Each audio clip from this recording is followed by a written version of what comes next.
Do we need religion? It really depends what for. If the question is, do we need religion to know God? Then no, we don't. God, being that energy that generates, G, operates, O, destroys, D, everything, yet remains untouched, that God is ever present in everything. And so religion is not required to know that. Do we need religion to be spiritual? No, we don't. Our nature can be spiritual. The way we approach things, it's a way of being. It's not the property of religion, spirituality. To have experience of stillness, emptiness and peace, do we need religion? No. Mindfulness is not the property of Buddhism. Meditation is not the property of Hinduism.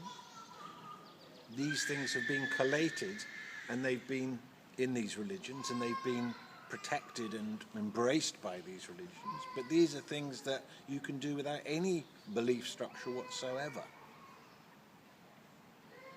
In the future, I'm dreaming of, people will support religions rather like they support football teams. There's a certain amount of rivalry, a certain amount of competition, but it's not serious. The same people can be friends with each other and support different teams. What we notice about religion is that the oldest ones are the most liberal. Like Hinduism is the oldest one probably. And in Hinduism, there's a path to God for everybody, no matter what their predilections are, or the state of their mind, or the type of person that they are, or their karmic position. There's a way to God. 33 million different gods. There's a way for everybody. And it's very liberal and forgiving and compassionate. Whereas the newest religions, which is Islam, are much more fundamental focused and not so compassionate and embracing. There's one way to do it, you do it this way or you're in trouble. Christianity was like that.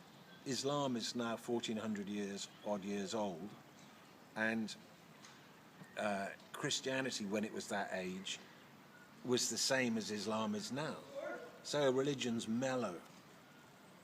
But do you need to be one? No, you don't. You really don't. You might choose to, and that's a wonderful thing. There's fantastic, I've looked into all of the religions. I've read the Quran, I've read the Hadith, I've extensively looked into Buddhism, and I fairly extensively looked into Hinduism, and of course Christianity was forced down my throat. And I found beautiful things in all of the religions. They're all beautiful. It's a wonderful thing. And you see Christians, for example, in this country doing fantastic things, creating community, looking after people, keeping virtue in place as best they can. Or you see Muslims feeding people, again, keeping community together. And you see the Hindus the same. So it's like religion as a thing that binds community is very good. But no way is any one religion more true than any other. All religions are equally true. All religions are equally false. There was a time before religion. There was a time before God got named. There was a time before humans. Did God not exist then perfectly? Of course. So, when you die, if there was one religion, everybody who died would be met by a Buddha. But they don't. Buddhists, when they die, they get met by Buddha. Christians, when they die, get met by Jesus and the angels. Atheists, when they die, get met by people who they've loved. And no doubt, Muslims, when they die, get met by the virgins and Muhammad, peace be upon him and all of us. So God, who is beyond anything we can conceive of, comes to us in the way that we are open to and feels good for us. And for some it will be the avenue of religion, and for some it won't. But in the end, we're all alive, kept alive by that same divine principle that keeps us going. And the minute that divine principle is changed, then we stop breathing and our spirit leaves our body, and it's over in this configuration. People approach religion through fear, and religions in history have created fear in order to get people to follow them.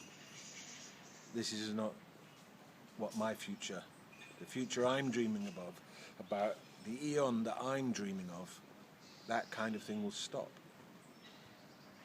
That we don't play on people's ignorance and fear to get them to accept our ideas. Also, just because one believes something doesn't mean to say that it's true. And if you believe it 10 times as much tomorrow as you do today, it won't be 10 times more true. It won't be any bit more true. If something's false, it's false. And your believing in it won't make it true.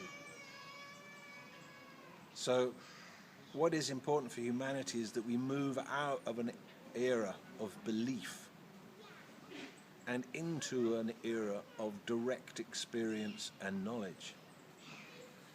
I could say to you, the Archangel Gabriel is standing right beside me here. And if you might believe me or you might not believe me, but if he actually took form, and there he was shimmering, you wouldn't need to believe. The need for belief would be gone. You would know. And my feeling is that it's belief that has caused the problems between religions, and that slowly and surely humanity is moving to a place of direct experience where it's known simply and clearly.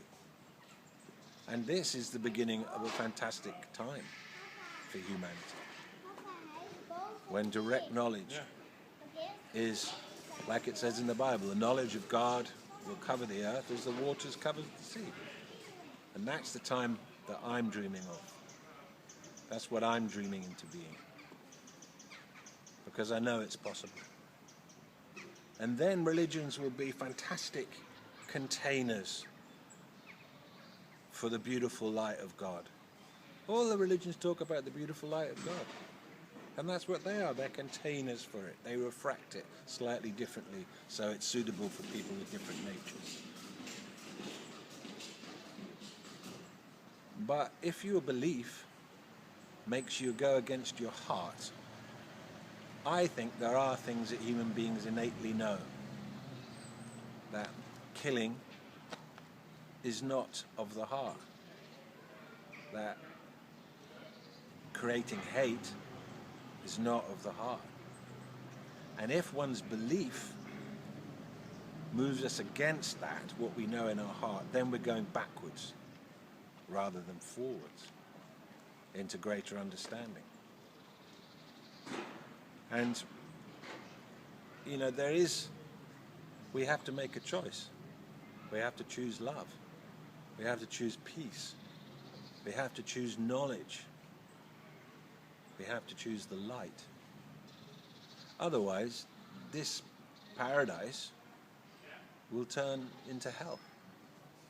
And there are parts of this world right now, in this very moment that I'm speaking, that are hell. People living in intense fear, people being incredibly cruel to each other, hate motivating armies, horrific things happening, greed everywhere. But it doesn't have to be this way.